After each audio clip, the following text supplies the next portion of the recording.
Bonjour tout le monde. Aujourd'hui, on va faire les artères de la tête Il et du existe cou. deux systèmes artériels, le système carotidien et le système sous-clavier. On va développer le système carotidien et on va dire deux mots sur le système sous-clavier. Alors, au niveau du cou, on retrouve deux types des artères, ceux qui sont destinés à l'encéphale et celles qui sont destinées à la face et le cou et aux régions superficielles du crâne. Toutes les artères qu'on va décrire sont paires et les artères qui traversent le cou ne sont pas forcément des artères qui le vascularisent, mais peuvent être seulement des artères qui le traversent pour qu'en fait, atteindre la boîte crânienne et la vasculariser. Donc, on commencera par le système carotidien et par l'artère carotide commune. Euh, le système carotidien, en fait, il regroupe l'artère carotide commune et ses deux branches de division, l'artère carotide interne et l'artère carotide externe. Commençons par l'artère carotide commune. Elle est oblique en haut et en arrière. Donc, voilà l'artère carotide commune à droite et ici à gauche. La particularité de l'artère carotide commune, c'est qu'elle a deux origines différentes, à droite et à gauche. À droite, elle naît de la bifurcation du tronc artériel brachiocéphalique. Donc voilà le tronc artériel brachiocéphalique. Voilà l'artère carotide commune et l'artère sous-clavière. Par contre, l'artère carotide commune gauche, elle naît directement de la crosse de l'aorte. Alors, l'artère carotide commune, en se terminant, pour donner l'artère carotide commune, pour donner l'artère carotide interne et externe, il se dilate. Et cette dilatation, on l'appelle le sinus carotidien. Donc, avant de donner ces deux branches terminales, elles forment elles forment une petite dilatation. C'est le sinus carotidien. Une autre particularité de l'artère carotide commune, c'est qu'elle n'a pas de collatéral.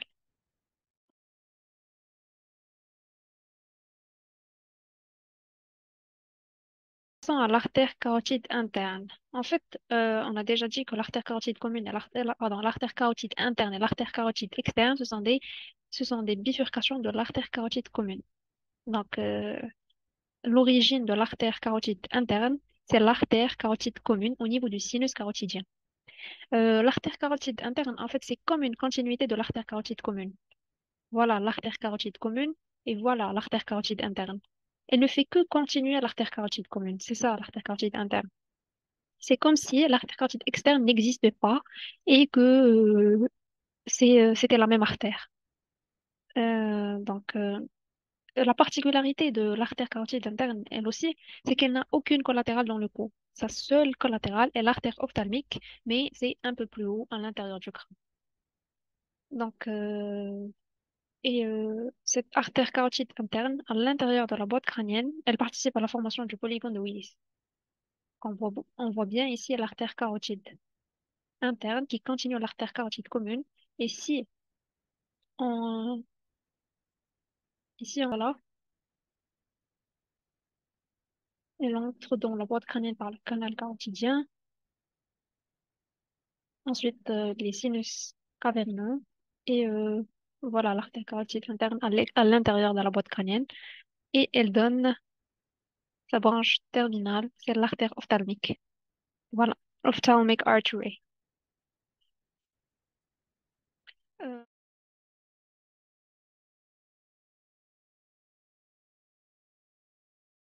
Ensuite, on va passer à l'artère carotide externe, qui a elle aussi une origine au niveau du sinus carotidien, au niveau de la bifurcation de l'artère carotide commune en artère carotide externe et en artère carotide interne. Et il se termine à la base du condyle. Donc, c'est quoi le condyle? Euh, voilà, le condyle de la mandibule. La mandibule, elle est constituée par un corps et par deux branches. Les deux branches sont formées en dehors, d'en dehors en dedans, d'un condyle, un col et le processus coronoïde. Donc, l'artère carotide externe, elle se termine au niveau de la base du condyle en deux artères, l'artère maxillaire et l'artère temporale superficielle. Donc, voilà l'artère carotide externe, voilà l'artère temporale superficielle, superficial temporal artery, sa branche terminale, et sa deuxième branche terminale qui est l'artère maxillaire, maxillary artery. Voilà.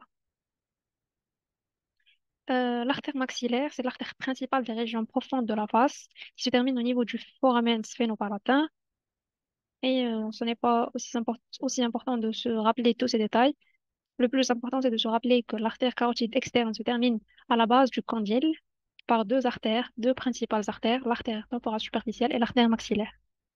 Et l'artère temporale superficielle destinée principalement au cuir chevelu. Et on le voit très bien ici. Voilà l'artère temporale superficielle qui euh, jette ses branches au niveau du cuir chevelu. La particularité la plus importante et celle qui nous intéresse aujourd'hui, c'est que cette artère carotide externe, elle a des branches collatérales, à la différence de l'artère carotide commune et de l'artère carotide interne qui n'ont pas de collatéral au niveau du cou et au niveau de la face. Euh, c'est en fait pourquoi on dit que l'artère carotide externe est la principale artère qui vascularise la tête et le cou. Parce que si vous vous rappelez bien, on a dit que l'artère carotide interne, elle ne fait que traverser le cou euh, pour passer à l'encéphale, parce qu'elle vascularise l'encéphale. Donc voilà, maintenant on va passer pour détailler les artères collatérales de la carotide externe, qui sont au nombre de 6. La... Donc on va commencer par le commencement et on va euh, décrire la première collatérale, c'est la thyroïdienne supérieure. Voilà, la thyroïdienne supérieure. Superior thyroid artery. La linguale, voilà la linguale.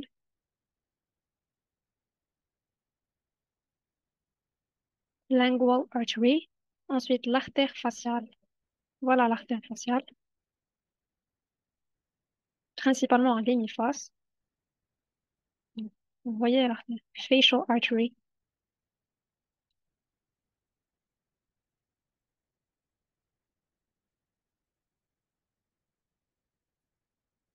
Donc, on a dit l'artère thyroïdienne supérieure, l'artère linguale, l'artère faciale. Ensuite, l'artère auriculaire postérieure,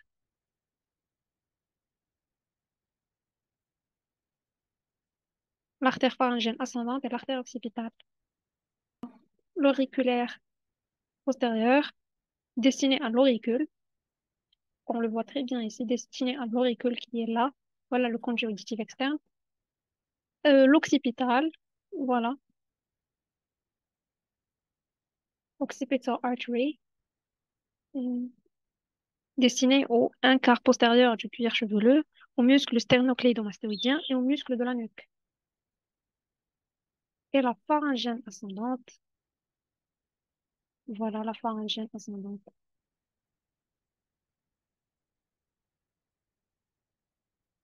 destinée au pharynx, bien évidemment. Donc, je sais que ce n'est pas évident de se rappeler tout ceci. C'est pour cela que euh, on a mis une sorte de jeu de mots pour se rappeler de ces collatérales. C'est une astuce pour les apprendre, pour les mémoriser hein, plutôt. Toutes les femmes apparaissent en trois maris. Toutes, ça commence avec un T. Bon, je vais faire un petit croquis. Donc, toutes les femmes à Paris ont trois maris. Le T pour l'artère thyroïdienne supérieure.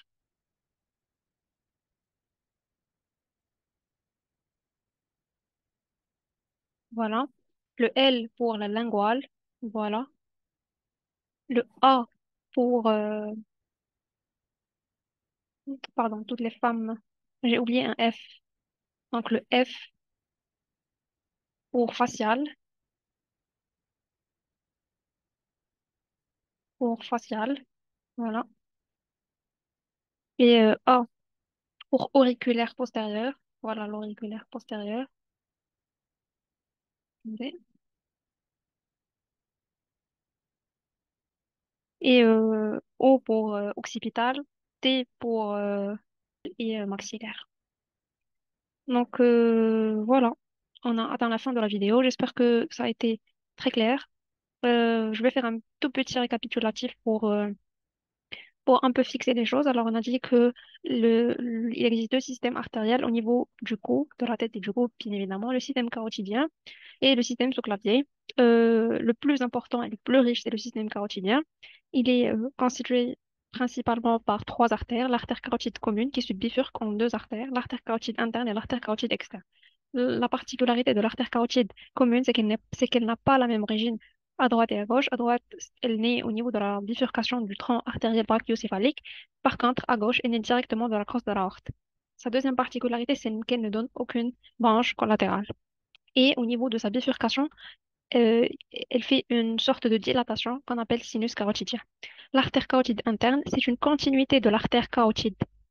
C'est une continuité de l'artère carotide commune. Euh, elle ne, elle ne fait que passer au niveau du cou parce qu'elle est principalement destinée à la vascularisation de la boîte crânienne en participant à la formation du polygone de Willis. Elle ne donne aucune collatérale au niveau du cou, bien évidemment, parce qu'elle ne le vascularise pas, elle ne fait que passer par pour atteindre la boîte crânienne. Et donc, sa seule collatérale est l'artère ophtalmique un peu plus haut au niveau de la boîte crânienne. L'artère carotide externe, c'est elle qui nous intéresse le plus parce que c'est elle la principale artère qui vascularise la tête et le cou avec ses collatérales et ses branches terminales.